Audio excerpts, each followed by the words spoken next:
Everyone is watching the surface. Taiwan, tariffs, tensions in the South China Sea. But what if those headlines are just the cover story? What if the real war between the US and China isn't about islands or ideology, but about minerals buried underground?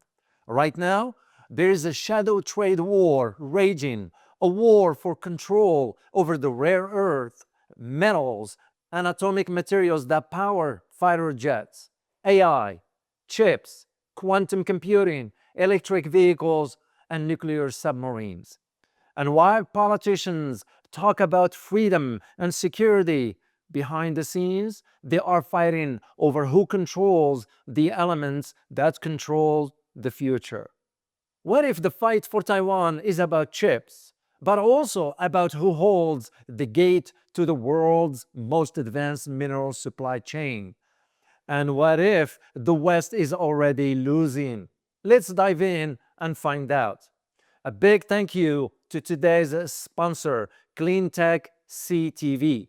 US reliance on bypasses. Let's be blunt. The United States is dangerously dependent on China, not just for the raw minerals themselves, but for processing, refining, and separation, which are the true choke points in the global supply chain. Here is the reality. 70% of US rare earths imports come from China. China also controls 85 to 90% of global rare earth refining and over 90% of graphite processing. Beijing also leads in gallium, germanium, and tungsten, all essential for semiconductors, lasers, and aerospace systems. And it goes deeper. Even more obscure minerals like fluorspar, used to produce hydrofluoric acid for semiconductors, lithium batteries, and uranium enrichment, are increasingly subject to Beijing's export control. The US doesn't produce any acid-grade fluorspar domestically and relies on imports, much of which still trace back, yes, to China, even if rerouted through intermediaries. That's become the name of the game, rerouting. In the wake of China's 2024-2025 export restrictions, US companies started sourcing through Thailand, Mexico, and South Korea, often using shell entities or third-party processors to mask the Chinese origin of materials. On paper, the supply chain is diversified. In practice, it's still heavily tethered to Beijing. To make matters worse, China has begun consolidating its mineral exports into centralized, state-monitored trading platforms, giving it not just control over supply, but over visibility, timing, and pricing as well. The uncomfortable truth: even when the US owns the mines, China often still owns the middle.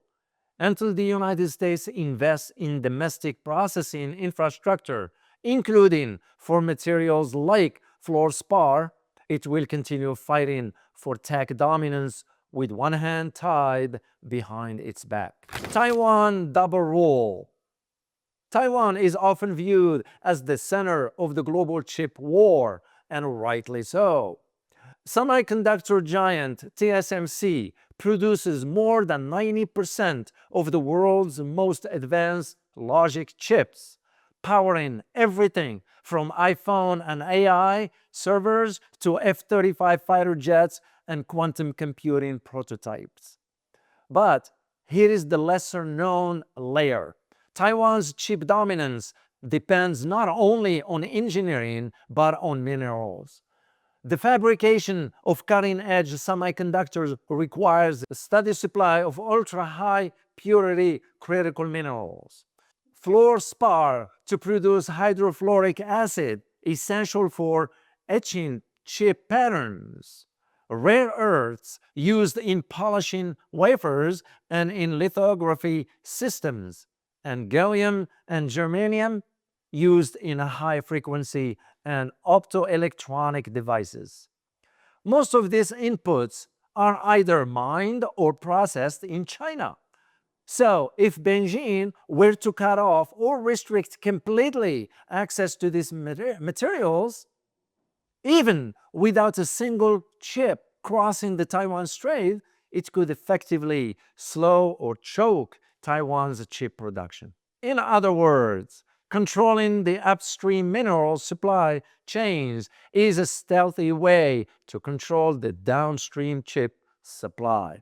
No need for military confrontation, no need for blockades.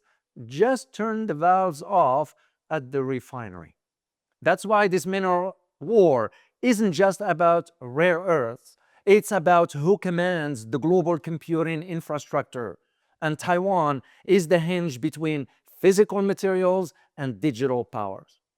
As nations race to control the future of energy, AI, and advanced manufacturing, one lesser-known mineral has quietly become a central player in this global chess match: fluorspar. While the media focuses on lithium and rare earths, fluorspar is the unsung hero, enabling nuclear fuel, lithium-ion batteries, semiconductors, high-voltage insulation, and even advanced military-grade aluminums. Fluorspar is the only natural source of fluorine used to produce hydrofluoric acid, an essential input in a high-purity uranium conversion, chip making, EV batteries, and more. Here is where it gets geopolitical. Over 60% of the world's fluorspar is produced by China, Mexico, and South Africa, with China alone dominating the high-purity supply chain. The US, which hasn't had active fluorspar production since 1990s, is now scrambling to secure domestic sources as the critical mineral tug of war heats up. With tensions rising between China and the West, especially in the nuclear and AI sectors, reliably sourced US-based fluorspar has become a strategic priority. Given its status as the foundational ingredients for producing uranium hexafluoride, known as UFC, for enriching uranium to create the fuel that powers clean, reliable nuclear energy. Enter CleanTech Vanadium Mining Corp, stock ticker TSXV, CTV, and OTCQB, the stock ticker, this is over the counter, it's CTVFF. While they are best known for their vanadium projects in Nevada, CleanTech is making bold moves in the fluorspar world, and they are doing it in one of America's most prolific but long dormant fluorspar belts, the Illinois-Kentucky district. Their newly acquired Campbell-Kreutzer project in Livingston County, Kentucky, isn't just historically significant. It could help reshape U.S. fluorspar independence. This company is tapping into geology that has already produced over 3.5 million tons of fluorspar, and it's surrounded by modern infrastructure and major U.S. industry players. This isn't a theory, this is action. The Campbell-Kreutzer fluorspar project spans roughly 250 acres of mineral rights in western Kentucky, right along the Big Creek Fault system, home to numerous historical mines. According to historical records, the mineralization at Campbell-Kreutzer is textbook. Carbonate-hosted, fault-controlled fluorite that starts near surface and extends 400 to 700 feet deep with consistent grade continuity along the 3,500 to 4,000 foot strike zone. Over 60 historic drill holes suggest serious grade potentials. One historical estimate found 841 tons, averaging 37.1% calcium fluoride, with additional zinc and lead. Intercepts as high as 83% calcium fluoride and zinc concentrations over 9% appear in the record. While this data is historic and not yet NI 43-101 compliant, it underscores just how rich this project could be. And just as importantly, it's plug and play ready. The site is close to water, power, rail lines, and chemical processing facilities. Arkema operates a hydrofluoric acid plant just 40 miles away. Honeywell plans to restart a rhenium conversion plant 52 miles out. There is even a zinc smelter 80 miles down the road. This proximity gives CleanTech a logistical edge. So, what does this mean for the bigger picture?